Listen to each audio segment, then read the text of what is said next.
이번 주 IT와 신기술 주요 이슈 뭐였을까요? 조선일보 김성민 기자와 짚어보겠습니다. 안녕하세요. 안녕하세요.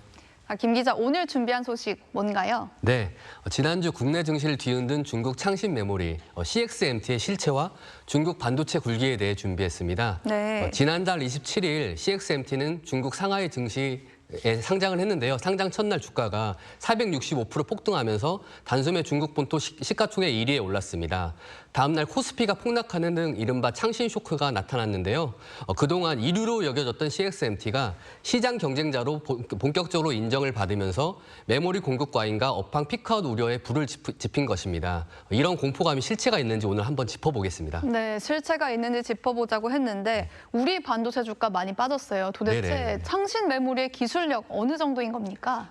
네. 창신 메모리 기술력은 사실은 분야별로 차이가 큽니다. 메모리 D램은 삼성전자와 SK하이닉스와 3에서 4년 정도 격차가 나는데요. 네. 먼저 CXMT가 양산하는 10나노급 3세대 D램은 한국이 2019년에 처음 도입한 수준입니다. 그리고 그것보다 더 어려운 기술 난도가 높은 HBM은 격차가 4에서 5년 정도로 더 벌어지는데요.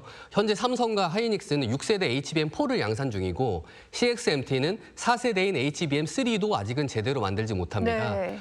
전체 제품 중에 합격품 비율인 수율이 25% 정도, 그러니까 100개를 만들면 75개를 버리는 수준입니다. 네. 아직. 그래서 가장 격차가 큰 거는 또 이제 반도체를 위탁 생산하는 파운드리인데요.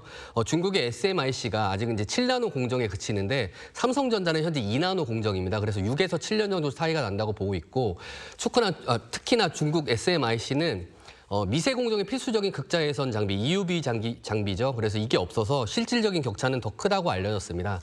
반면에 이제 메모리 반도체인 낸드 플래시 같은 경우에는 격차가 거의 없는 것으로 지금 알려져 있습니다. 그렇군요. 네.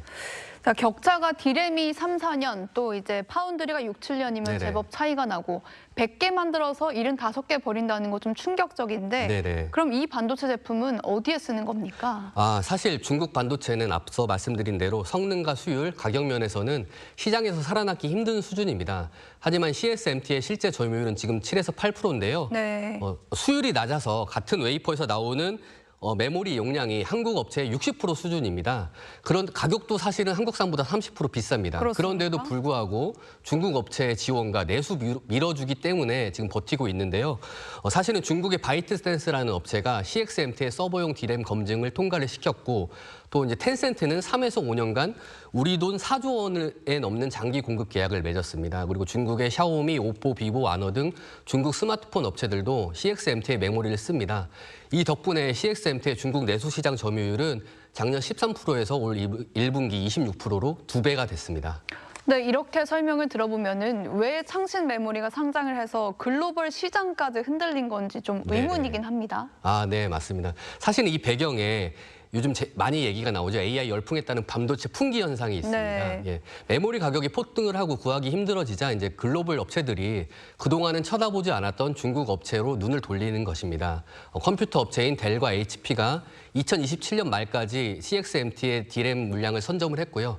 대만 에이수스와 에이서도 품질 테스트에 들어갔습니다. 심지어 이제 애플까지 중국에서 판매하는 아이폰에는 CXMT의 D램을 넣겠다고 미국 정부에 승인을 해달라 이렇게 요청을 했을 정도입니다. 그러니까 정리를 하면 중국산이 좋아서가 아니고 삼성이나 하이닉스, 마이크론 반도체를 구할 수 없으니까 대신 CXMT 거를 찾고 이 과정에서 중국 메모리가 그동안 막혀있던 글로벌 시장의 진출 기회를 잡는 것입니다. 네, 결국엔 공급이 너무 부족하니까 중국 반도체에 대한 수요까지 늘고 있다는 건데 네네. 우리 반도체 산업에 위협이 될 걸로 보십니까?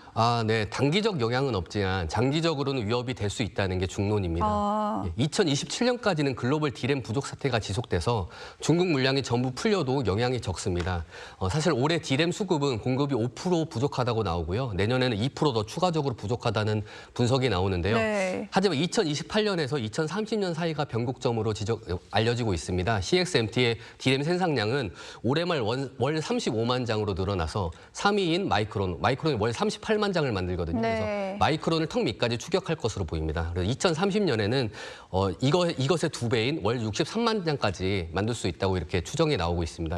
현재 삼성과 하이닉스, 마이크론도 증설을 하고 있어서 2029년부터는 공급 과잉이 나타날 수 있는데 이때 중국이 또 중국 정부의 그 지원을 받아서 저가 물량 공세를 펼치면 글로벌 시장이 크게 흔들릴 수 있다는 우려가 나오고 있습니다. 특히나 미국 규제에도 중국이 우회 수입을 통해서 구형 장비를 사들이고 있는데 이를 통해서 생산 능력을 키우면 이게 전체적으로 전 세계 반도체 지정학적 위협이 될 수 있다 이런 지적이 나오고 있습니다. 네, 그러면 중국 정부의 적극적인 지원을 등에 업은 반도체 굴기 네네. 성공을 했다고 평가할 수 있는 겁니까? 이게 참 평가가 애매한데요. 전문가들도 이게 실패도 아니고 성공도 아니고 중간이다 이렇게 얘기를 합니다. 아직은. 예, 사실은 중국이 이제 반도체 자금률을 2030년까지 70% 채우겠다 이렇게 목표를 잡았는데요. 그 목표는 지금 현재 실패했습니다. 지금 자금률이 한 25% 정도거든요. 네. 그래서 그런데 이제 중국 정부는 양적 팽창에서 질적 성장으로 기조를 바꿔서 매년 수십조 원을 계속 쏟아붓고 있습니다. 최근에는 자국 테크 기업에 자국산 AI 칩을 안 쓰면 반역자다 이렇게 이제 압박을 하면서